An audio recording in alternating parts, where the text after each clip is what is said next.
Ohio is the best state in the union. Wow. It is the perfect political place to be, where they get your personality, but they welcome everyone, but they're not lunatics. Yeah. And you get weather, you get on the water. But Ohio's gorgeous. Is this a bit? No, I swear to God. Come along, we're ready to roam. With Donnie and Chaps, you'll feel right at home. From the hills to the seas, to the strange and bizarre, Drop a Pin takes you places both near and far. Welcome back to Drop a Pin. Big guest today, Bert Kreischer. I mean, you're one of the OG travel guys. You kind of like built your brand off of a story from when you were abroad in college, right? Yeah, it's so funny because I was just in Hawaii with my wife yesterday, and I said, I would argue that the big conversation when we were at Travel Channel was be a traveler, don't be a tourist. Mm-hmm. I'm kind of a tourist. I love touristy shit. Yeah. I do. I really. If I see a group of Asians circling around something, I get excited. Like we went into Waikiki and I was like, this is touristy as shit, and I kind of dig it. And I sat at the pool the whole time. We didn't do a hike. We didn't do a boat. We just kind of chilled in Hawaii. And so, yeah, but I've traveled the world 4 times. Speaking of chilling at a pool in Hawaii, I've always wanted to talk to you because I think you might be like the #1 hippo motor out there. I don't know if you know what going hippo mode is. No. It's a term I coined years ago. It's pretty much just chilling in a body of water, crushing beers, high noons, whatever. And it's my favorite pastime. I think it's something I'm like the most passionate about. I walked into the water yesterday. I had 2 hours until my flight, and I had a Campari Spritz. And I heard myself say something I've said a million times in interviews. It was when I used to, like, I was on Travel Channel, I'd just be like, oh, you gotta, it's not about just getting drunk at the pool, but I loved getting drunk and letting the pool steady you. And like getting hammered and be like, I don't look hammered when I'm in chest high water. True. I just look like a grown up having a drink on vacation. It's like being on the moon. There's no gravity. When you're in the water, you feel light on your toes. Especially out where we were in, I think it was, it's the Four Seasons, but it used to be the Iolani, I think. They built, in 1970, the guy went in that owned it and built 4 lagoons with dynamite. You can't do that anymore. Now, no, not at all. Yeah. But this goddamn place in fucking Hawaii has 4 lagoons. You only use one, the one your hotel's in front of. But it's a 3-mile track to do the end of the jog and back. It's a great morning workout. And these lagoons are out of this fucking world. Lagoons are one of my top 3 oons. I think it goes crab rangoons, lagoons, and then hoons, which is what I call cigarettes. Really? Yeah.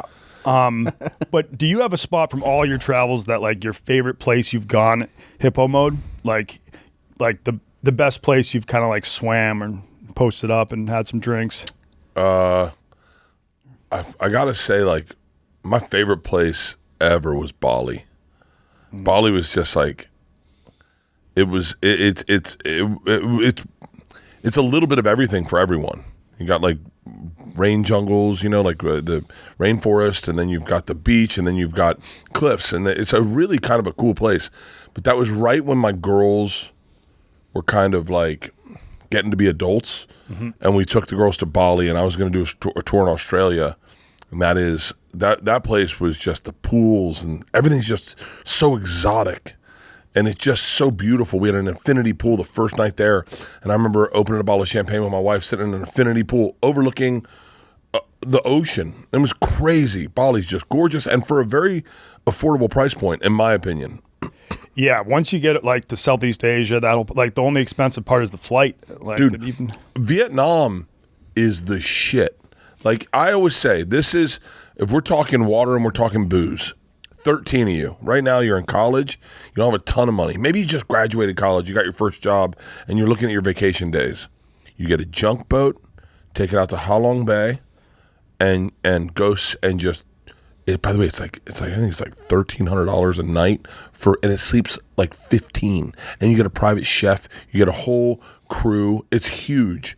And it's so fucking affordable for someone on a budget. and Yeah, flights to 13 Vietnam. dudes or whatever, you can pay for that's $100 a night. 13 dudes. Find a chick with 10 friends. Double up. I mean, it's fun. I'm I was telling thinking you. dudes maybe different. Yeah, my bad. I mean, I just think that is the move. I've always thought that. Halong Bay junk boat, Halong Bay. One thing to keep in mind with Halong Bay, though, if you went over your Christmas break, I think it does get a little chilly there, like in the winter. I was there in. I think I was there in. I can tell you exactly when I was there, but I went swimming in Halong Bay. And were you there for work or for pleasure? Work. It sucks that I did so much of this travel for work. I did a lot of things that I don't remember really, because it was just like every day was 3 like adventures of a lifetime, and then the next day you had 3. And you do 4 days out there. So you do 12 adventures. So I remember one day I jumped off Moses Mabhida Stadium, flew to Cape Town. What do you mean jumped off? It's Moses Mabhida Stadium's like the big stadium in Joburg. Mm-hmm. There's a rope swing. So you jump off it and you swing 10 feet over the. Oh, I think I've seen that. It's crazy. Wild. It's wild. It's what's even real wild, but flew down to Cape Town, went swimming with great white sharks, and then rappelled off Table Mountain that night. And I got in bed that night shaking, like, what the fuck did I do today? So and so a lot of stuff is lost on me, right? Like I was listening to Rogan one time, and this guy was like, his whole episode, I don't know if it was a whole episode, but it was about going to the world's largest cave. And casually, I've been on Rogan maybe 20 times or 40 times. Casually, I went, oh, I've been there. And then I was like, God damn it, maybe that's something I should have brought up. Maybe that's I spent the night in there, and I hiked in and hiked out. It's a fucking aggressive hike. And I was like, I just never thought to talk about it because I just never didn't register for me. Yeah. I mean, how did you even end up getting that gig with the travel show? Did you start out doing stand-up comedy and then got discovered through that? I started doing stand-up in New York. I when I was 26 is when I started.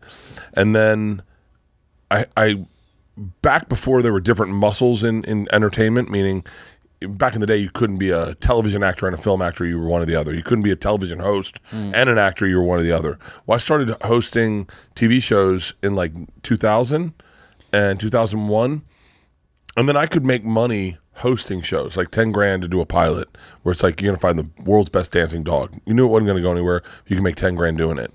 And in doing that, I thought I should create my own series, and I did this one called Cinderella Story, where I went out to see if I could compete in contests I had no idea about and come from out of nowhere, be the Cinderella story and win it all. So I didn't know what I was going to do that day. I did the Scottish Highland Games. I ended up coming in second. Damn. And yeah, and so people, that video got passed around. It was a pilot that I created. I paid $5 grand for it. I created it, and it got passed around. And I had done a series called Hurt Bert, where I took dangerous men's jobs for a day. I did 6 episodes of that on FX. And I think both those tapes kind of came in front of the right people. And then when they were looking to do Bert the Conqueror, which was my first show where I did roller coasters and thrill rides and crazy stuff around the country, they were like, this is the guy. And yeah. And so that's how I got into Travel Channel. And then. But when you hosted your very first thing, did you have to show up to an audition and just I auditioned for Bert the Conqueror with. The only person I remember is Ryan Dunn from Jackass. Oh yeah, Him and Bam was there. Bam was just there to support him, and all their friends. They all just came to hang. Yeah, but I auditioned for Bert the Conqueror, and I got it. And then after that, I just got into deals with Travel Channel. So I just stayed at Travel Channel for 7 years. Wow, and it was crazy. For travelers, the best phone call you'll ever get, January 6th every year. I get on a conference call, and they would say, Bert, 13 places you want to see in the world. Oh, wow. And you'd be like, I remember one time I was looking on a map. I was scrolling Africa because I knew we were already going to be in Africa. And I was like, I want to go somewhere wild in Africa. And I kept saying Casablanca. I don't even know what that was. Yeah. But I was like, Casablanca. And then randomly I saw this island. It's where Freddie Mercury is from. It's Zanzibar. Zanzibar. Yeah. And I saw Zanzibar. I went, Zanzibar. Great They're like, name. Zanzibar? I go, let's go to fucking Zanzibar. But that's how fun that was working at Travel Channels. You're like, let's go to fucking Zanzibar. And then I travel with a crew, a lot of which I still work with. My crew for that show, it was probably 10 of us, and it was the greatest people you've ever worked with. I mean, like the funnest people. So we would go and do an episode, and then we'd party balls all night long, and we'd laugh nonstop. And so it was the greatest experience. That's incredible. But it was a lot like being a stripper. It was like, it was good money, and it was cool, but I wasn't growing. You were going to either turn into, I mean, none of us were going to be Bourdain. And it's like, would you want to be Bourdain? Because it seems like towards the end of his gig, he was extremely burnt out. Yeah. Constantly traveling. Yeah, that's always going to be a conundrum to me.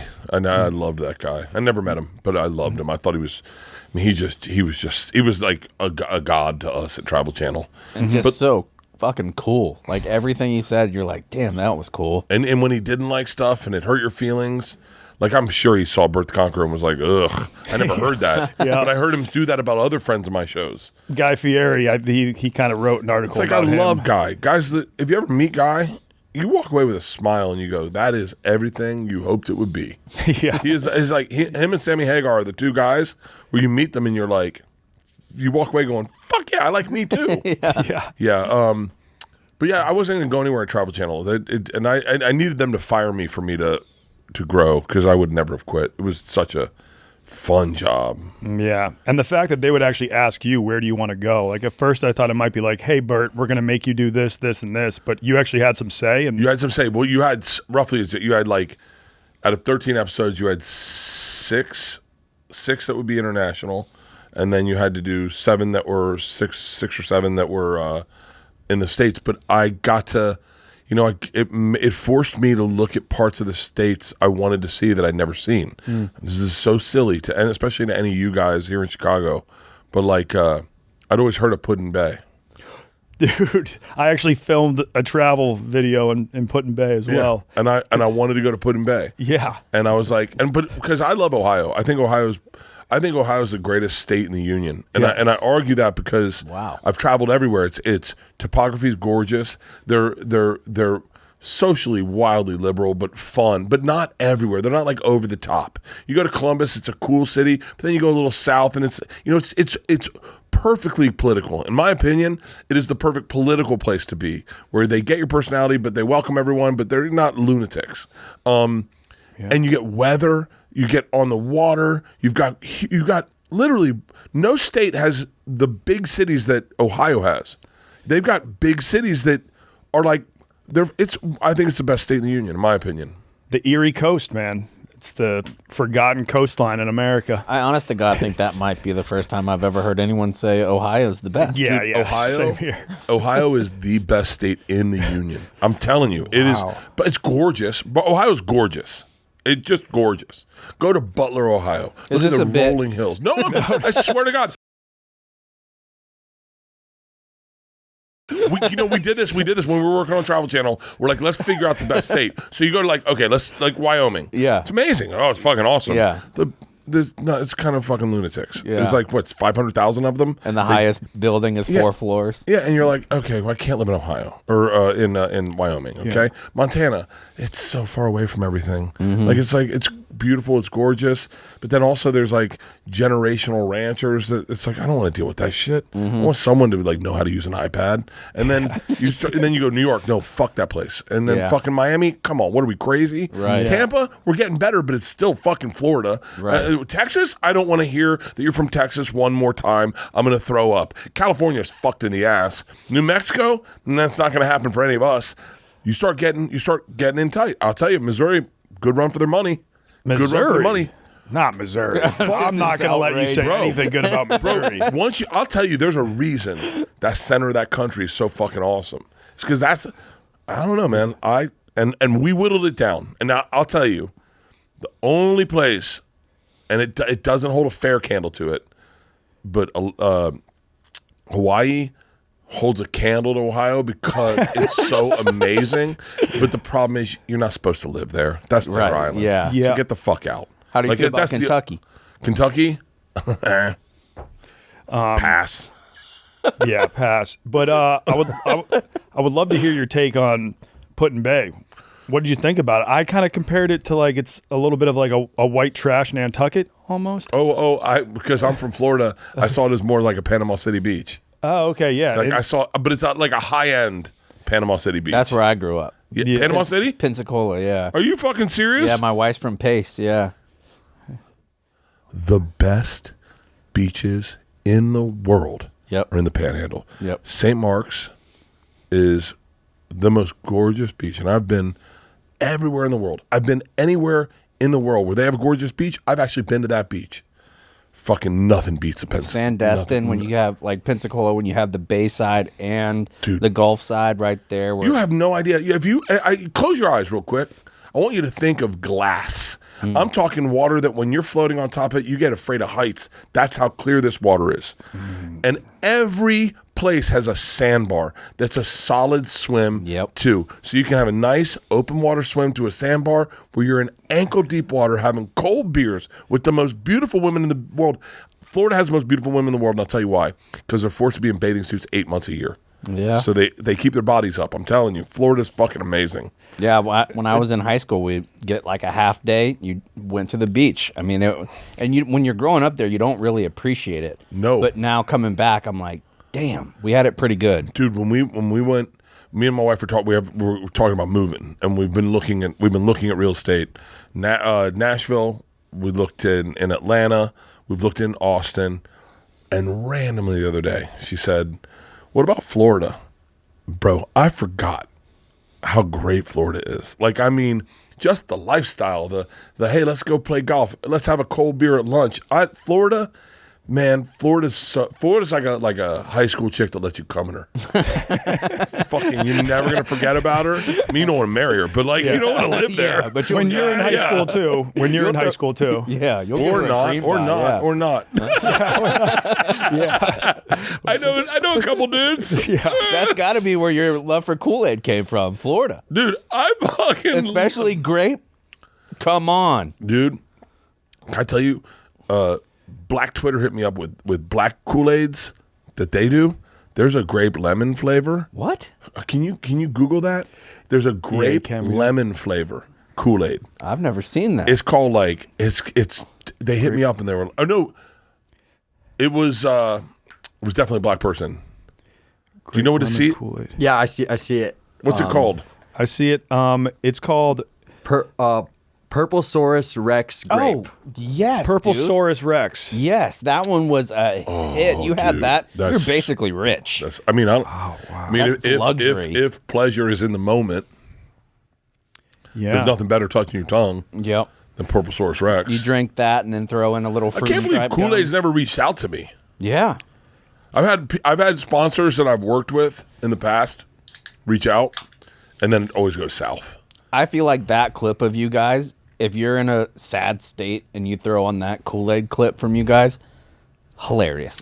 I think it's one of the funniest minutes in podcasting ever. Thank you. And can I tell you, I just heard that compliment the right way the other day, and they said it exactly the way you just said it. Like, if you're in a bad mood, it's ultimately all you really want from podcasts is we do hundreds of hours of work for a year, hoping that 5 things we say work. You know, and and that clip, I've heard people say that, and that if that is everything I give the world, is just that one clip that just cheers you up when you're like, I don't want to go to work today.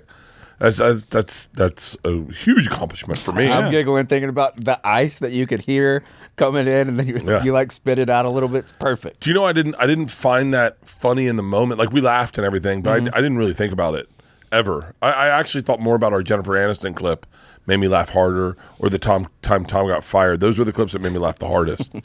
And I was at Thanksgiving at my sister's house with my dad, and my dad's just kind of he goes, "Hey buddy, do you drink Kool-Aid?" And I was like, "Yeah." He goes, "You drink a lot of Kool-Aid?" I said, "Yeah, like a gallon a day." Oh my God. He's like, hold on. Is there like a video of this? And I said, "No, I just do it. No one records me." He goes, "No, like, does Tom ask if you drink Kool-Aid?" And I go, "Oh, yeah, we did something about that on the podcast." I honestly, I'd never I'd never watched the video. I didn't know anything about it. That people liked it. And my dad goes, what's his name? Just sent me a text, and he said it's the hardest he's ever laughed in his life. And I was like, really? And he goes, can we watch it? And I was like, sure. My whole family. I'd never watched it live. I just lived it. My whole family sat in my sister's living room on the television, streamed YouTube, played the clip of Bert and Tom with Kool-Aid. And I have never laughed as hard with my family. Yeah, dude. And it's still to this day when I watch it, I start watching that and I laugh. But I watched it with my dad, and I was like, what the fuck? And then they played like Best of the Bears or whatever. And I started going like, God damn it, we used to be good. We used to be really funny. During the pandemic, we crushed. Oh, that was when Tom like tore his ACL or something like that? Because that's a Hall of Fame clip too right there. I'll tell you what I mean, like, this is the beauty of Tom. Is Tom blows out his ACL, breaks his arm in half.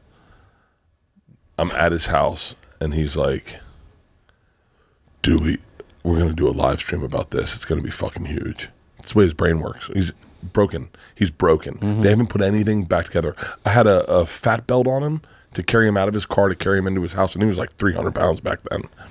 Put him into a screening room. Leanne's there, Christina Pajinski, his wife is there, and I'm there. And Tom goes, we're doing a live stream about this. This is going to be fucking huge.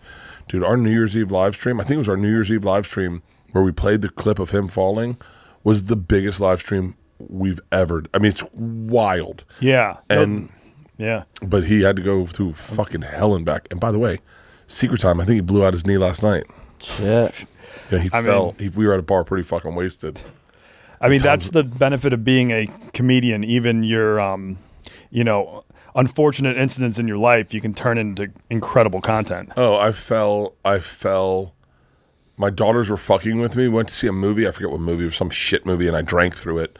And then we got home, and my daughters were fucking with me, not letting me in the house. Like, they were like, I was trying to run to the back, and they were locking the back and then locking the door. And it's a video. You can find it. And I try, and they open the door for a second, and I run to go get the door, and I trip, and I fall, and I hit my head on a planter and knock myself pretty much unconscious. Posted it online. Fucking millions of views. I'll tell you the best one. This is the best one. Just talk about being a comedian and not kimchiing it. What's it? Tai Chiing it. Dudes broke into my house one time. We were just building it, and they broke into the house, and they were trying to steal shit. And I took the Nest Cam video, and I spliced me as them. So like it looked like there was a third person breaking into the house, and it's Nest Cam. So I just recorded the Nest Cam. I had their recording of them breaking into the house, and then I just did the same shit they did, and I was like, I go, whose fucking house? They're Mexican. He's like, whose fucking house is this? And you hear the guy go, yo, check this out. And there's a time where they had gone by and lifted up some pictures. And so I took the picture. They didn't turn. I wish they had turned it to the camera. So I took it and turned it to the camera. I go, oh, fuck, it's Bert Kreischer. I think he's got a live stream with Tom Segura happening December 25th. Oh, shit. Let's go, guys. And I put it out online, sold tickets. That's awesome. Turn it into promo. Let's go. Fucking turn everything into a goddamn promo. I went to start. I was doing Red Rocks. I had surgery on my arm, and I was going in for surgery. And they said, we're gonna count you down. And I said, no, don't count me down. I'm gonna do my phone. I'm gonna read a promo for my Red Rocks show. And all I need you to do is when I go under and I drop the phone, just hit the end of record so we save the video. That's it. Yeah, dude. I did the same. I was having surgery on my eye. I had like a huge growth on my eye, and so but you don't go down, and like you don't really get any pain medication until they put the needle in your eye and then kind of lance it open. And I'm holding my phone while it's going on, and I'm like download and subscribe to Zero Blog 30 while the doctor is like cutting my eye open. It's probably my favorite like content brain thing, because that's true. Like you have those things. I gotta get another surgery soon. Yeah, you got to get a hair transplant with me in Turkey, buddy. I'd do it in a heartbeat. Yeah, I mean, you have plenty of hair. I know you were a little concerned. You're like, I might not have enough for the hair transplant. I think everyone goes, and then where do I go? Do I go all the way forward? Do I just fill in the bald spots? I don't know. My wife doesn't want me to get one. I think she likes how I look now, but I think I'd look so much better with a full head. I don't know. Yeah, like, do you really miss having hair, or have you kind of just resigned yourself to being I wear hats so much. balding I wear guy? hats because I grew up in Florida, and I have so much sun damage on my forehead, so much that I just try to keep my head out of the sun as much as possible for skin cancer problems. I mean, is that a part of the world that you've traveled to in the past? Yeah. Turkey? No. I haven't been to Turkey. Turkey was when I was traveling. Turkey was a place that was like no go. They're like, you're gonna wake up in a bathtub full of ice, and they're gonna take all your organs out. That was the rap about Turkey when I was traveling. Okay, yeah. It's not that way now. It's absolutely the exact opposite. They're like, go there. They have the best surgeries. And Yeah, and the hotels are beautiful. dude, it looks luxurious every time I see people do it.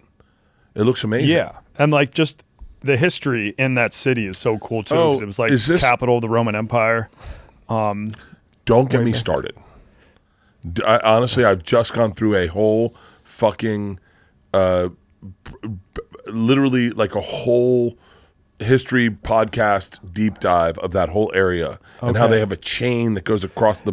Yes, I mean, it's like the Golden Horn is the name of the harbor, and they have the chain that like blocks off the harbor. and they have 3 walls. And Yes. Dude, did you ever hear the story about Theodosian walls. the dude who they get the first cannon? This guy creates a cannon for the first one. It's a fucking mega cannon. Yes. It's the size of this room. And he's like, yo, I'm selling it to the biggest bidder. He goes to is it Istanbul? Constantinople. Yeah. And he says, do you guys want it? And they're like, no, we don't fucking want it. So he goes to their enemies, the Ottomans. The Ottomans. And he goes, do you want the cannon? And the fucking Ottoman the guy at the time. And by the way, I watched a whole documentary on this dude. Yeah. His dad was a Sultan dick. something, His dad yeah. made him the Sultan and pulled the Sultan away from him. And then made him, and then his dad died and he became the Sultan again. So he got to fuck over everyone who fucked with him when his dad pulled it away from him. love He was a power little, move, dude, yeah. he buys the first cannon. And of course, that's his energy. And he goes, let's blow the fuck out of these walls.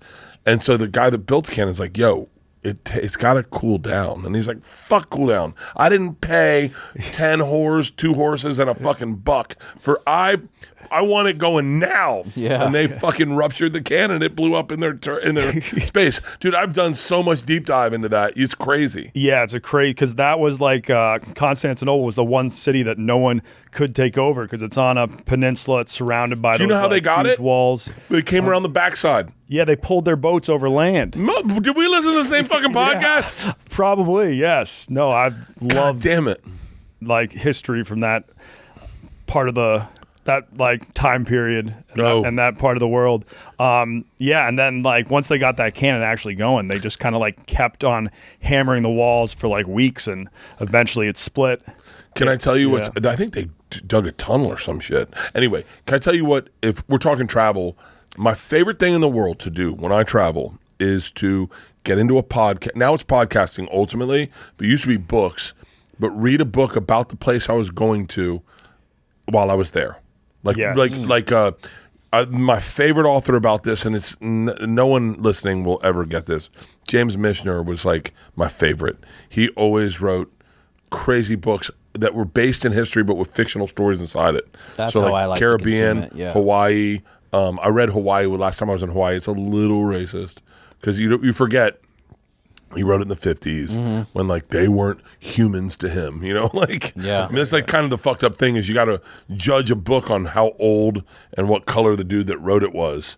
You read a book about the Native Americans from a 70-year-old man, it's going to come off a little fucking angled. Right. Yeah. But James Michener and or to listen to a history podcast. I've deep dove James Cook when I was in Hawaii last week.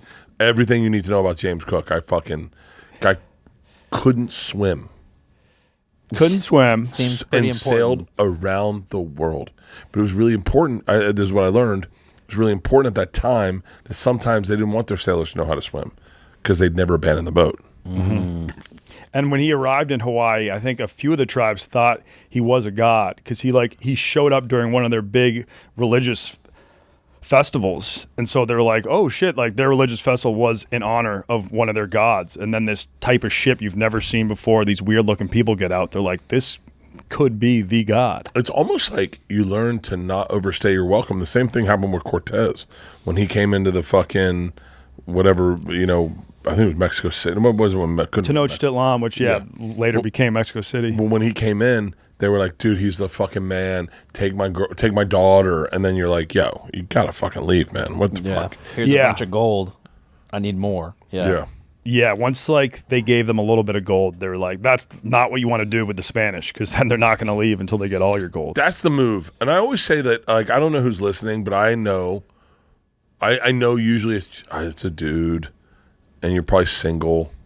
You're like me. You're a lot like me. You might be married, and you're probably like on the treadmill. You're laying in bed, or you're heading to work, and you're thinking about travel. The coolest thing you can do, and it's fun. It's enriching. Is to get into the history of the place you're going to when you go there. Just like deep dive it through podcasts, deep dive it through a book. Mm-hmm. It's really fun. It really makes, like, you know, Leanne and I have been traveling a lot lately. We went to Spain, went to Paris. Both our girls are in college, so we're traveling. And man, Paris is a son of a bitch. Like, there's so much shit. Like, you just take the littlest thing, like the Reign of Terror or whatever with Robespierre? Robespierre, yeah. And you can just deep dive that for a little bit and see the places around where that happened, and you're like, what the fuck? Yeah. I mean, you know, I'm so stupid. I was like, I want to see where they killed Marie Antoinette. And I looked, and I was like looking to find it. I think it was in Germany. Okay. So I was like, fuck. But no, but like London's cool like that. And that's like the coolest thing I think there is to travel. I 100% agree with you, because like when I was in Venice, Italy, if I hadn't, I like read a book about it while I was there. That made the city so much more fascinating to me. If I hadn't read it, I'd be like, this place is like Disneyland, because it's become so touristy there. It's probably the #1 tourist destination in the world, or at least like a top 10. But because I knew the history of it, I was like around every corner, you know, you kind of like know what was going down there hundreds of years ago. It makes traveling for me very fun, and it's a way to tourist up being a traveler, like meaning like, I don't know, I just think it's cool to stand in places where people stood, you know. It's really cool. We did I've done that a couple times. The first time that ever happened to me, there's the comedy club in San Jose, the Improv, and I was getting on stage the first time I did that club, and they're like, you know, Charlie Chaplin performed here, and I was like, wow, it's crazy to be standing, knowing that you're standing where he is. But you can do that all over the world. You can go to places where Martin Luther King gave a speech and stand in his footprints. I think that's really cool. Yeah, and I've learned recently, even just here in Chicago, like doing the architecture tour, like learning about the architecture and like absorbing some of that is so different. Like the cathedrals in Paris, for example, walking around and seeing how much effort was placed in there, and then reading about why they did, because that was the only thing that made like the citizens be like, this is actually cool because it looks good, because we're about to go through 45 years of construction for this thing. So crazy you say that. You know, it's almost like, especially if you know, right? It's like having a secret about history. So often you walk by buildings every single day. I'm staying at the Four Seasons in downtown Chicago. And I walked, there's good shopping around there, so I've been walking all around. And yesterday, a building I walked by 5 times, my president of our company, Porosos, Brent, said to me, you know, this is the only church, that was the only building that was left standing after the Great Chicago Fire. It's a church. And I went, shut up. Now all of a sudden all I see is that church. Like when I walk around, I go, oh, it's that church. It's a fucking badass church. Yeah. And it's so funny, you start looking at like old buildings and you go, I don't know, it's like a way that's like, you know, if you go to meet your girlfriend's family and she goes, just to give you a heads up, my brother's gay, my dad's got Tourette's, and my mom's an alcoholic. You're like, thank you for telling me all that before I met them. That's what getting to know a city is before you go into it. Is like, oh, cool. Yeah, like there was a building here that it was so big, had 14 feet ceilings, and it was so big right after World War II where they were trying to move things in and out, that the guys would come in, take off their work boots, and put roller skates on so they could push the dollies faster through the factory. And then they did the same thing, because the post office here used to be the second largest building interior in the world. The post office. Yeah. Do you know what I want? I want an app where you go, take a photo. It's like a camera, right? Yeah. So you go like this, but then as you swipe, it shows you different years of what that area yeah. looked like. Yeah. So I would love to do that in parts of LA. LA is a fascinating city. LA, apparently downtown was the epicenter when it started, and then it moved west. And so you can see that in LA in architecture and what different architecture shows up at different times, you know? Yeah. And so that I think, I don't know, man. I'm a dork about this stuff. Yeah, like I'm sure you've seen those time lapses of Manhattan, like way back when it was just a Native American village, and then you see like the colony slowly sprout up, and then it turns into like 6-story buildings and then skyscrapers. What's crazy about Manhattan is they talk about how everything's very formulated from Houston up, right? From Houston up, it's like First Street, First Avenue, Second Avenue, Third Avenue, Broadway. Yeah. I forget how it goes, but and then it's from there it goes. First Street to 147th Street. And they talked about how that was because Lower Manhattan is still the same city it was. Yeah, when Like it was a it never Dutch changed. colony. And the only street they kept was Broadway because that was the actual path they took. Yeah. that was like an old Native American trail. Yeah. And Are so we, that's can I why ask it's you a still weird a question? road. Are we just saying things to people that they also heard on Instagram? I mean, is that what podcasting has turned into? You will hear some of this, but I know me and Chaps at least read, and I listen to a lot of history podcasts, so I do too. it's not all Instagram. But it's like podcasting. It's like we're all taking in the exact same content, and then some of us are arrogant enough to talk about the content we're taking in that all other people are taking in. It's like you watch people talk about Caitlin Clark and I'm obsessed with Caitlin Clark and Angel Reese, and you go, yeah, but aren't you just saying something I already saw? Yeah. You know, and I regurgitated something I saw on Instagram, like I was smart. Like I was smart. Like I called it a documentary probably. And I just saw Instagram. Right. Did you know? I was reading this book, motherfucker. I saw that TikTok too. We did. I did like a round of office trivia question, like the one I asked you earlier, and one of the questions was Point Nemo.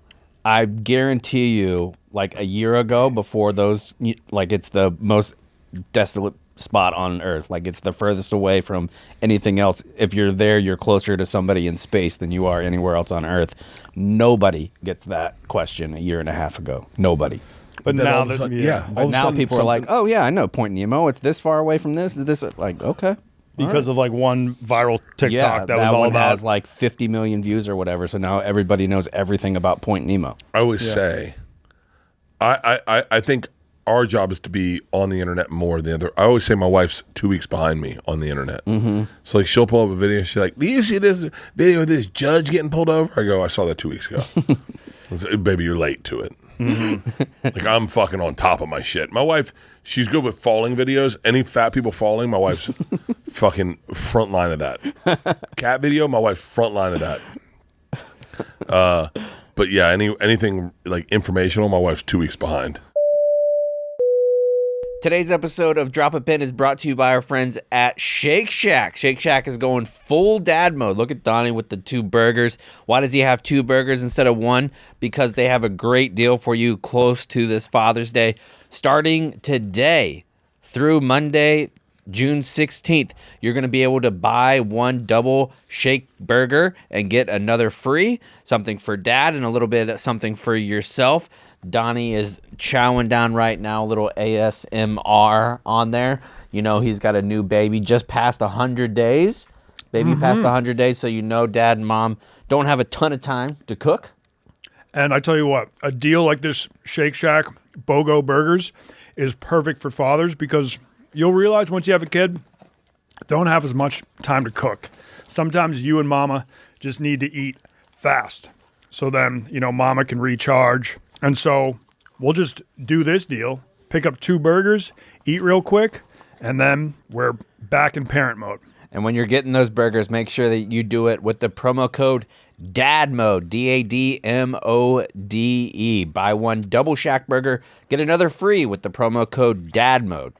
The NASCAR race in Mexico is almost upon us. It's going down 3 p.m. June 15th at Autodromo Hermanos Rodriguez in Mexico City. You say that so well. Yeah, no, I've practiced. I have actually already been there. Yeah. Watch my Mexico City vlog. I'm so pumped. Me and Chaps are going to be down there in person. We hope to see some of you. So if you want to buy your tickets, go to NASCAR.com. But you can also watch it on Amazon Prime, 3 p.m., June 15th. We're going to have so much fun down there. I know nothing about NASCAR, so you'll be teaching me about that while I teach you about what's fun to do in Mexico City. If I don't see a Lucha Librador and somebody go close to 200 miles an hour, I'm going to freak out at the border. Well, that is very easily done down in Mexico City. They got Lucha Libre and they got fast cars thanks to NASCAR. All right. Make sure you check it out on Amazon Prime, or hopefully you'll be there in person in Mexico City with us. Let's get back to the pod. Where's the spot that you've been that you have no interest in going back to? That's a great question. Ohio? No. I'm trying to actually think. I know I have an answer for this. I'll tell you. Fiji. I don't mean to shit on Fiji, but there's a reason everyone's on the boats. It's kind of like Arizona, in my opinion. Like Didn't expect that that's comparison. Not a lot of water in Arizona. I felt when I was there and they were going through a coup d'etat at the time I was there. I felt like it reminded me of Arizona. It was very dry. It wasn't very lush. It wasn't. The islands weren't. I apologize, Fiji. But being on a boat was amazing. It was beautiful. We went scuba diving. We went free diving. We went surfing. We caught amazing fish. We ate great meals, but all on a boat. And I kind of was bummed that Fiji wasn't what I thought it would be. When you hear Fiji, you think jungles and forests, and all I saw was fucking Flagstaff. Not even Flagstaff, fucking Tempe, Scottsdale. Okay. Yeah, and I'm sure the food there isn't great because when you're on like a small island in the middle of the Pacific, it's like they probably import most of their food. That's the thing that sucks about Hawaii is the perfect example. Hawaii, everything's imported. Eggs for them is like fucking $12 a dozen eggs. You know, like the milk's $7. Like their prices for food is fucking through the roof. So yeah, it sucks about Hawaii and it sucks about Fiji. Is these aren't like, you know, I don't think people were supposed to go there and be like, do you guys have a cheeseburger? That wasn't like you're supposed to go like, I'm gonna have fish and poi and I'm a big boy. Like that's the mentality. But Fiji was just a place where I was like, it's beautiful on the water. The water's so fucking gorgeous. And the people are fucking incredible. We drank kava kava every single night. Got fucked up. Yeah, are you a fan of that? I don't notice it, but it's like I'm an alcoholic, so like I don't think I'm gonna catch a kava buzz. Okay, yeah. It's like I also have a vape pen in my pocket. I hit it pretty aggressively. Yeah. I've done mushrooms, so like I don't know if my wife might go like, oh, my teeth are tingling, but I'm like, see if you can outrace these high noon. Kava is like a very popular drug on some of those Pacific islands like Guam and that whole area. It chills you. It's supposed to be like a relaxant. Yeah. And I think probably if you're sober and you don't do anything and you tried it, maybe you'd feel it. Yeah. Or some people might try to use it as like an alcohol substitute if they're trying to like to cut back on how much they drink. I don't know. I've only had it once, and I mean, I felt something, but it didn't like replicate booze. It was I definitely wasn't going to be subbing it in for booze. Weed. Not as much as that fake meth you had. No, I had real meth. Oh, okay. Yeah, that was real meth. Where did you have real meth? In Laos, but they were calling it yaba. So I was like, oh, that sounds like a cool exotic drug, and I did it. And then I talked to this Australian, and he was like, that's just another word for meth, mate. That is not a good drug. Hey, you want to do a BJ? And you're like, BJ sounds fun. Yeah. With a sports bar? Yeah. Oh, I'm sucking his dick. No. Love shrooms. I've dabbled with acid, enjoy that too. Would not recommend meth to anyone. It's like taking 20 Adderalls at the same time. It's a lot. Yeah. And I've seen Faces of Meth, so I'm out. Oh, yeah? No. Yeah. I just wrote a joke about that last night, and I'm so old I can't remember it. Yeah. We really appreciate you, thank you. taking the time to do this. I know you got to get going. I still got a sandwich. There you go. Oh, that's from Kasama, right? Yeah, that place, a Filipino bakery here. Some of the best breakfast sandwiches I've had. Have you ever been to the Philippines? That will be my last question. No, I have not. And I'd love to go. I'm waiting for Joe Coy to invite me. Oh yeah, isn't he like one of the most famous people in the Philippines? He might be. There's 3 famous Filipinos. Manny. Joe Coy, Come on. Duarte. No, you would think a Barstool person would know this name so well. The amount of gambling that goes on in here. Shit. The amount of gambling. The biggest gambling musician in the world. Oh, Bruno Mars. Yeah. Oh, shit. Yes, I didn't yeah. know Bruno he Mars was is such the a biggest Filipino. Yeah. Like those guys, if they could overtake the country and do whatever they want. Yeah, for sure. Yeah. I think Manny was going to run for president at some point. He was going to run for president in the Philippines, not president right. here. Wouldn't be allowed to do that, but he was a senator there. Yeah. I would love to go to the Philippines. Yeah. I'm an island guy. You know, I played tennis with a man back in the day. His name was Marty, and he said, you know, he said something very interesting to me. He was going through a divorce, and I said, you know, how long are you guys married? And he's like 36 years, and I was like, what happened? And he goes, but you know, it's really important when you're young to be on the same page as what you want in life, and where you want to see yourself. You know, in retirement, he goes, I saw myself on a boat. She saw herself with the grandkids. I didn't want to be with grandkids. Like, I wanted to be living my life. She wanted to be living her life through them, and so we separated. I want to be on a boat. And he bought a boat, and he took it to Catalina every weekend. And that was his life. And it's so funny, I said to my wife, I came home that day, and I went, yo, ocean or mountains? She went, mountains. And I went, I believe in ocean. I was like, fuck. And so slowly I've broken her. And I've turned into an ocean. Like, and Nice. Yeah. And it's so funny. The first time we made a little bit of money, you could buy a vacation house, you know? And the girls wanted to be in Big Bear so bad. And Leanne wanted to be in Big Bear so bad. And I thought, we'll be in Big Bear. There's nothing for me to do in the mountains but drink IPAs. That's it. That's all I can imagine. Yeah. I don't know. What, are we going to hike once in a while? Yeah. Hey, you could use a couple hikes. And then I could use a couple hikes. Jesus Christ. God, I gained so much weight. Anyway, we took the girls to Oxnard, and they saw the beach life, and they're like, yo, beach. And I turned my daughters first. Let's go. And now my wife's like, all beach. Literally, we were talking about where we move, and we were talking about Florida. Yeah. Like, where would you want to go? It's either these mountain cities, like, you know, and by the way, Austin's a little bit of a mountain hill country. I used to live there too. Yeah. San Antonio Beth for a long time. Oh, And I think you don't necessarily have in the hill to. country. I would tell your friend you don't necessarily have to choose between a he's boat dead. I think or he's dead. grandkids, because you could have your grandkids on a boat with you. no, but his wife didn't want to be on a boat. Oh, It's like shit. it's She was part of the anti-boat. important thing about these relationships is like, you guys better be on the same page. I'm so glad that like me and my wife, the page we're on is our page. So like, if I felt strongly about one thing, she's cool enough to figure that out. And if she feels strongly enough about one thing, I'm cool enough to figure that out. It's the part Marty left out in that thing, is you can also compromise. Yeah. Right. Yeah. But I think he's dead. He's got to be. I think. Yeah. I was like 33, 34. He was like 60. I would say the Philippines have the nicest beaches I've been to. No. But, I mean, yeah. I would. And there's no Filipinos on them, right? No, there are Filipinos on. No, I'm kidding. Okay, yeah. We'll cut that, Sam. No, keep it in. Filipinos, It's no, a joke. no. It's a joke. It's If you don't get obvious jokes, I joke. can't help you. Yeah. It's like Africa. The beaches are nice, but I mean, Jesus Christ.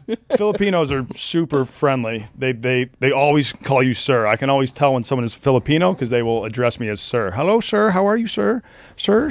How would you like a sandwich, sir? And like wonderful people. I think Theo Vaughn said if the aliens came down, who would you send to meet them? He said I would send a Filipino to meet the aliens. Really? And I think I would agree with him. But the one thing Not is me. that, unlike in Pensacola, is you got to be careful of what you eat out there, just because of the. Hold on, hang on. He'd send a Filipino to meet aliens? Yeah. The worst. Hang on. We're talking about. We're not just talking about like.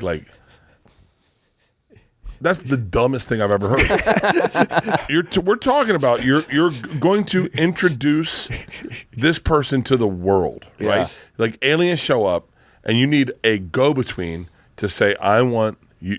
Let me explain Earth to you real quick. I mean, Filipinos, I get it, it's a quick answer, but I'm going to deep dive this. Okay. Who do you not want? You don't want Asians, right? You don't want like Chinese people. It depends what type aliens. what'll They're happen is very if he like goes- analytical. If they landed in China, then they saw Chinese people, then they saw Japanese and Vietnamese and Mao and all these. They'd be like, they'd look at us like, why aren't they Chinese? Like, you know, like you'd be like, what are these white? What are these? These people look weird. You want them to meet someone visually comprehensive, right? You want them to meet someone who's got a wide history on this planet, right? Asians have a But you wide need them to be history. broken enough where they're like, they're going to be a little like, don't worry about those people, right?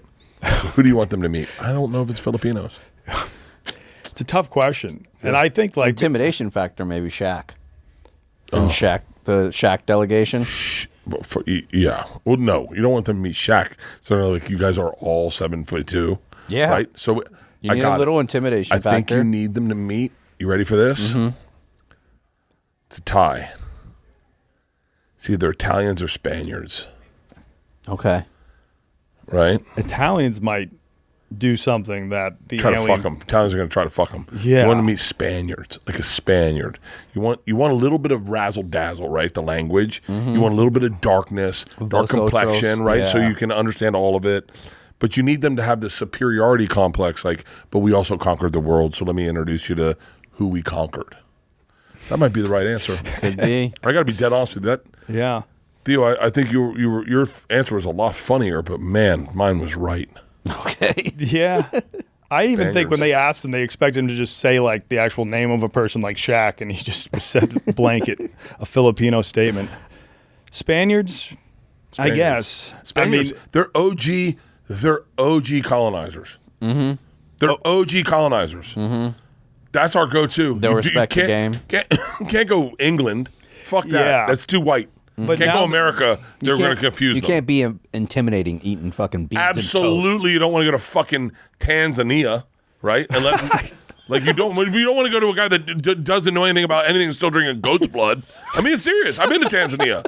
They drink goat's blood for a fucking ceremony. Show up You in can't send them to Mongolia. fucking Tanzania. Yeah, Mongolia. Yeah, South Africa's fucking coin toss. We get one of the big white ones or a black. No, you got to go fucking Spaniard, old school colonizer.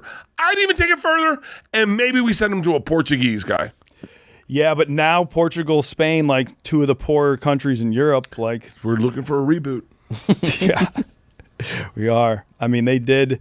Portugal and Spain split the world at one point. They went. You can't go rushing. So what's Russia going to say? Listen, we've never won anything, but we're still here. Terrible Russia's like, food. Russia is like, and listen, I love Russia. You know, obviously, they've been like winning third place all the time.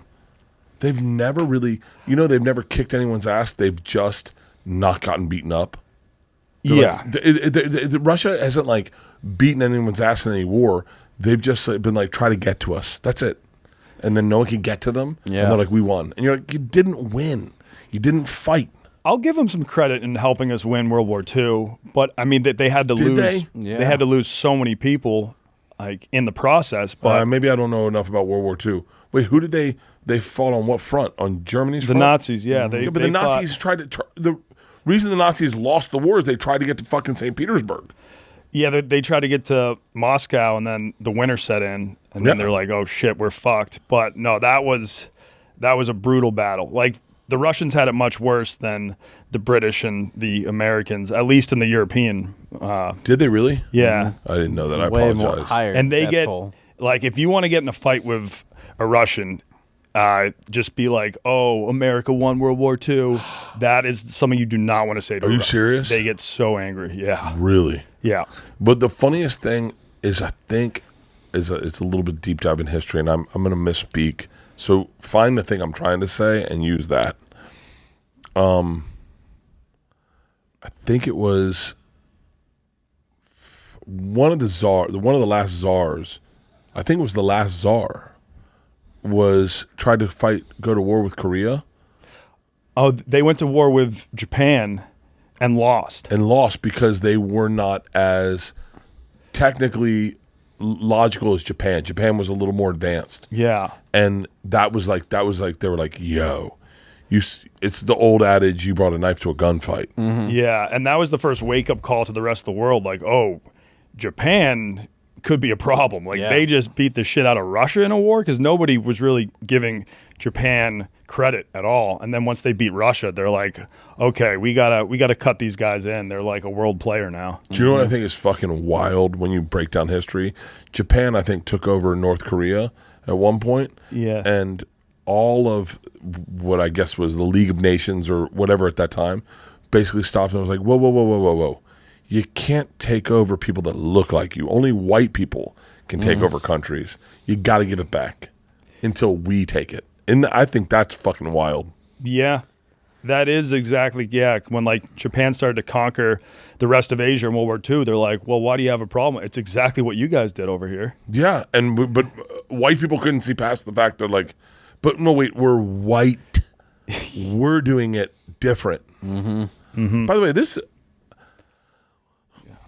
has been a really enjoyable podcast. I know it's supposed to do 15 minutes. I think it's been an hour, but this has been really enjoyable. We've covered a lot of ground. Yeah, I didn't know that you were so into history, so it's like I could talk to you about history all day long. I'm obsessed. I'm obsessed with it. I don't know why it relaxes me. So it's right now I'm going through a deep dive on Fidel Castro. Oh, cool. And I grew up in Florida. Obviously, everyone in Florida was pro-Cuban, anti-Castro. Exactly right. And then you hear his story. From the Elian Gonzalez shit. That was enormous story. Every day in Florida. Do you ever Google see what he's up to now? No. Has like an OnlyFans, Shortstop right? for the Red Sox. No, I'm kidding. I thought he had doesn't he have an OnlyFans? No. Wait, Oh, yeah. you've actually heard that? No, I haven't. Okay. Oh, my God. I would buy, though. I would subscribe. I think not enough people have OnlyFans, in my opinion. This is the last story I'll share, and then I should leave. Okay. Last night, we did a bar takeover for Poor Osos, me and Tommy. And we walked into Old Crow Smokehouse. And we get behind the bar, and a girl, blonde-haired, very pretty girl, is like really excited to meet me. And she hands me a remote control. And she goes, press the button. So I press the button, and she goes, I said, what? And I press it again, and she goes, I have a vibrator in my vagina. You just turned it on. And I went, let me go get my friend. I said, Tommy, I'm going to introduce you to the coolest thing I've ever seen in my entire life. And I gave Tommy the vibrator, and he goes, what is it? And he hits the button. I go, look at her eyes. And she went, and he goes, oh my God, there's something in her pussy. I went, yes, it was the fucking, that girl, that one girl has owned real estate in my head, ad free. I'm talking straight real estate Now, for fucking 24 hours. if you were a guy and you walked to a girl, That was yesterday? yeah, Yes, it was last night. last night. I can't stop thinking about it. It made me giggle. It made me think not enough girls are doing that. Like that's such a way to own a dude for the night. That guy will never forget about you. Mm-hmm. But if it was for a guy, and this is what I kept saying, and Tom could not stop laughing, it would be creepy as fuck. You're like, hey, hit that button, and then you're like, keep it, don't touch it. I got a cock ring on. Or just like a vibrating pocket pussy. Yeah. Oh my God. Oh, goo. Can you Diet Coke? Yeah, that would be. I mean, she might have like means to charge you with sexual harassment at that point. Oh my God. It was just my wife hitting the button once and then walking away, and me just going, I don't need you. I don't need you. And I came. Gentlemen, thank you for having me. Yeah, thank Thanks you. so I go much take a nap. I think I have a time. meeting. God Yeah, bless. dude. And I think that's the dream, to one day be able to launch your own tequila brand. So I'm looking proud of It's you guys. vodka. Oh, it is. Yeah, don't worry about it. Yeah. I saw the Por Esos, the fact that I'll tell you this. Spanish got Last me night, confused at first. I heard Tim Dillon in my head. Tim Dillon, one day, you know who Tim Dillon is? Yes. One day I had I was having a panic attack. I was doing a podcast with Tim. And he's like, what's going on? I said, I'm stressed out. I'm in panic. I heard Tim say this to me last night, and you should hear this for yourself if you're still listening. Today's the best day you're ever going to have. You're healthy. No one's told you to quit drinking. You're doing the best you've ever done. So celebrate today. I heard that last night, and I went, yeah, man, what the fuck am I stressing about? This is amazing. I'm with my best friend. We have our own vodka. We're sold out a bar. We did a fucking sold out a Benny's liquor. And and I'm happy, and I'm married. My kids are healthy. Everyone in my family's healthy. Today's the best day I'm going to have. And you had a vagina vibrator. And there's a woman with a pocket pussy. Yeah. Today doesn't get better than that. No. Yeah. Never take it for granted. Yeah. Never take it for Always granted. count your That's blessings. a wonderful Wednesday in Chicago. Fuck yeah. Thank you, gentlemen. Thanks, Thank Bert. you. Today's episode of Drop a Pin is brought to you by our friends at Game Time. Baseball is back. There's nothing like getting to a baseball game, especially the last minute, especially when you're dealing with weather like what's going on here in Chicago right now. Beautiful weekend. I'm pumped. First baseline, while the Cubs are good on Game Time. Guess how much they were? $79 for one. Right on the first baseline? Right on the first baseline, like third row or something like that. Pretty Let's great go. deal. You might want to get a deal like that. Luckily for me, I always use Game Time, the official ticketing partner of Barstool Sports. Game Time makes getting tickets faster and easier. Prices on the app actually go down the closer it gets to showtime. I'm also going to use it tomorrow night. I'm going to Billy Strings. Oh, I heard he was in town. $38. Wow. And I've heard that's one of the best live concerts going right now. I think he plays for usually about 3 hours, so I'm going for around $11 an hour. See one of the best guitarists currently touring. Yeah, can't beat that. Just pull up your chosen event and turn on the GT picks setting at the top of the screen, or browse the best local Game Time picks deals near you. What are you waiting for? I'm going to buy those tickets to the Cubs for my buddy and take the guesswork out of buying tickets with Game Time. Download the Game Time app, create an account, and use the code DROP, D-R-O-P, for $20 off your first purchase. Terms apply. Again, create an account and redeem the code DROP or DROP for $20 off. Download the Game Time app today. What time is it? Game time. Today's episode is also brought to you by our friends at Blue Chew. Have better sex with Blue Chew. Blue Chew is the original brand offering chewable tablets for some better sex. And starting now, Blue Chew is offering a combo so strong it'll knock your socks off and your neighbor's socks off. Nobody's going to have socks on when you're laying that absolute wrench down. You're cranking it and give her the business. You have time to move towns with the amount of noise that you'll be making. Blue Chew Max has arrived, and it combines the active ingredients of Viagra and Cialis into one chewable. The combo acts fast and lasts. Guys, be ready when she needs it and get your first month of Blue Chew for free. Great sex is just a few clicks away. Sign up at BlueChew.com. Consult with one of their licensed medical providers, and once you are approved, you'll receive your prescription within just days. Blue Chew tablets are made in the USA and prepared and shipped directly to your door. The best part, it's all done online. That means no visits to the doctor's office, no awkward conversations, and no waiting in line at the pharmacy. Blue Chew won't stop until every man is bricked up like a brick house. That is the mission.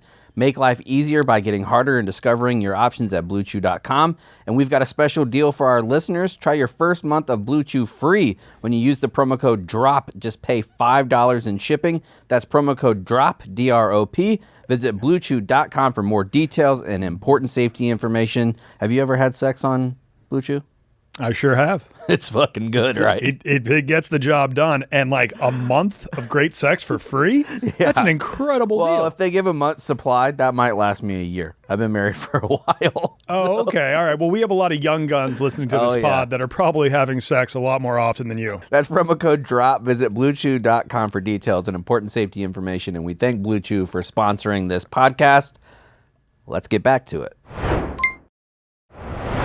Welcome back to Gettin Cultured.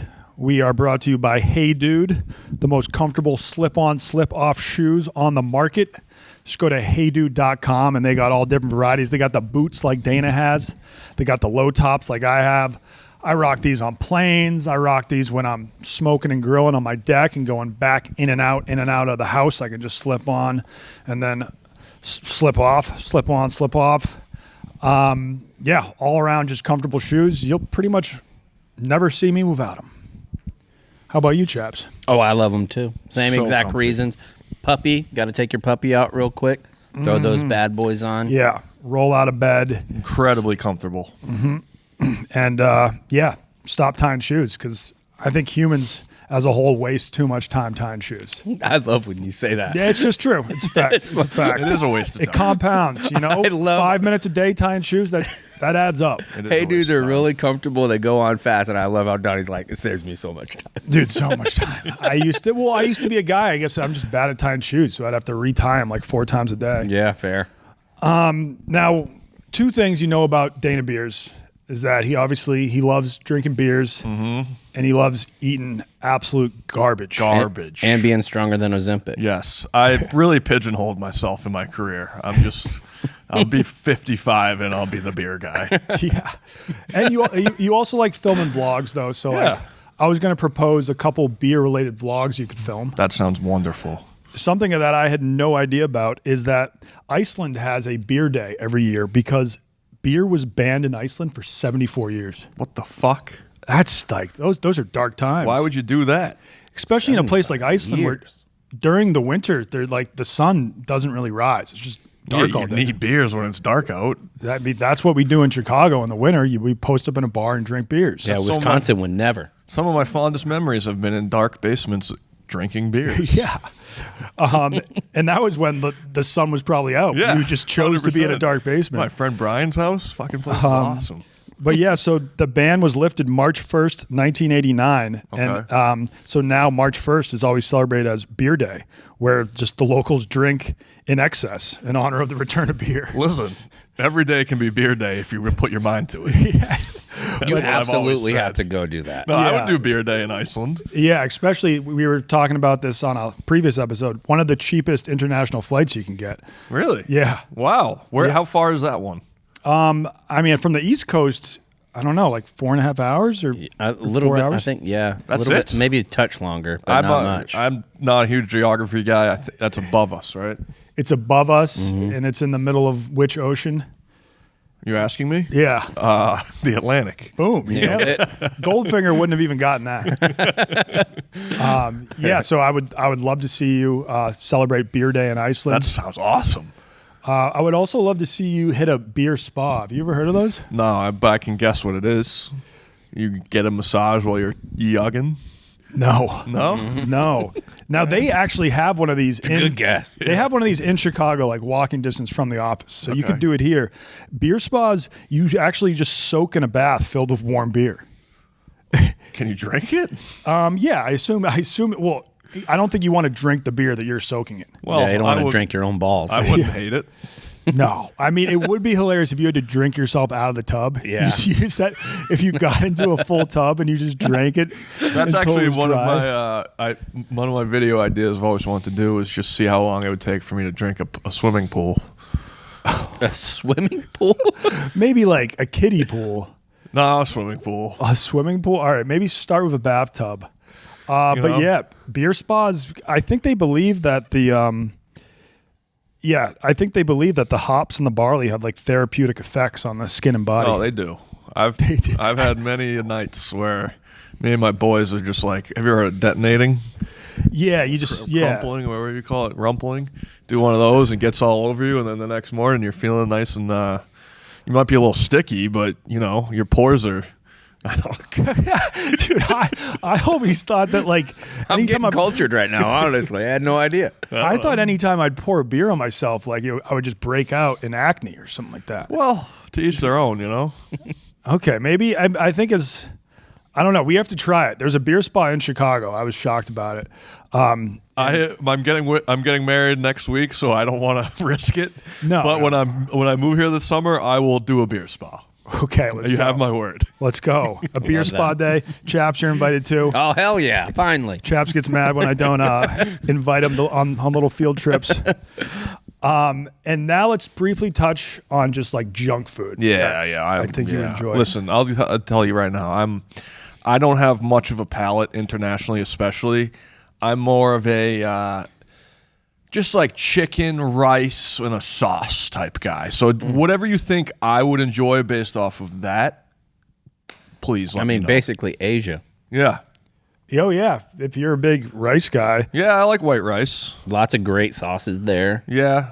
I haven't really indulged much in Asian sauces yet.